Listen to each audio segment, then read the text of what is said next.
ఓం శ్రీమాత్రే నమః. శ్రీ మేధా దక్షిణామూర్తియే నమః. శివజ్ఞాన స్వరూపుడు అయిన మేధా దక్షిణామూర్తి, విష్ణు జ్ఞాన స్వరూపుడు అయిన హయగ్రీవుడు. వీరిద్దరూ జ్ఞాన స్వరూపులే, జ్ఞాన ప్రదాతలే. గురవే సర్వలోకానాం భీషజే భవరోగిణాం నిధయే సర్వ విద్యానాం శ్రీ దక్షిణామూర్తయే నమః. అన్ని లోకాలకు గురువు సంసారమనే రోగంతో బాధపడుతున్న వారికి వైద్యుడు. అన్ని విద్యలకు నిధి అయిన శ్రీ దక్షిణామూర్తికి నమస్కారమని దీని అర్థం. శివుని గురుస్వరూపాన్ని దక్షిణామూర్తిగా ఉపాసించడం సాంప్రదాయం. దక్షిణ అంటే సమర్థత అని అర్థం. దుఃఖాలకు మూల కారణం అజ్ఞానం.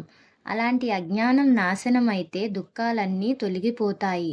దుఃఖాలకు శాశ్వత నాశనాన్ని కలిగించేది దయా దాక్షిణ్యం. ఈ దాక్షిణ్యం ఒక మూర్తిగా సాక్షాత్కరిస్తే ఆ రూపమే దక్షిణామూర్తి. మహర్షులు దర్శించిన దక్షిణామూర్తులు అనేక రకాలు. మొట్టమొదట బ్రహ్మకు దర్శనమిచ్చారు దక్షిణామూర్తి. ఆ తర్వాత వశిష్ఠునకు, ఆ తరువాత సనక సనందనాదుల వారికి కూడా సాక్షాత్కరించారు దక్షిణామూర్తి వారు. దక్షిణామూర్తిని ఉపాసించే వారికి బుద్ధి వికసిస్తుంది.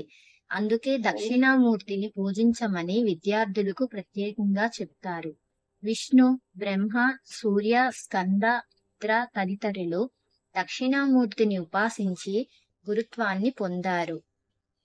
ఆ రూపాలు వరుసగా శుద్ధ దక్షిణామూర్తి, మేధా దక్షిణామూర్తి, విద్యా దక్షిణామూర్తి, లక్ష్మీ దక్షిణామూర్తి, వాగీశ్వర దక్షిణామూర్తి, వటమూల నివాస దక్షిణామూర్తి, సాంబ దక్షిణామూర్తి, హంస దక్షిణామూర్తి, లకుట దక్షిణామూర్తి, చిదంబర దక్షిణామూర్తి, వీర దాక్షిణ్యమూర్తి, వీరభద్ర దక్షిణామూర్తి, కీర్తి దక్షిణామూర్తి, బ్రహ్మ దక్షిణామూర్తి, శక్తి దక్షిణామూర్తి, సిద్ధ దక్షిణామూర్తి. దక్షిణామూర్తులలో మేధా దక్షిణామూర్తి విద్యార్థులకు చదువును కూడా ప్రసాదిస్తారు. సరస్వతీదేవి తర్వాత విద్యాబుద్ధుల కోసం హిందువులు కొలిచే దైవాలు మేధా దక్షిణామూర్తి స్వామివారు మరియు శ్రీ హయగ్రీవ స్వామివారు. ఈ వీడియో మీ పిల్లలకు కూడా చూపించి ఈ దక్షిణామూర్తిని ప్రార్థించమనండి.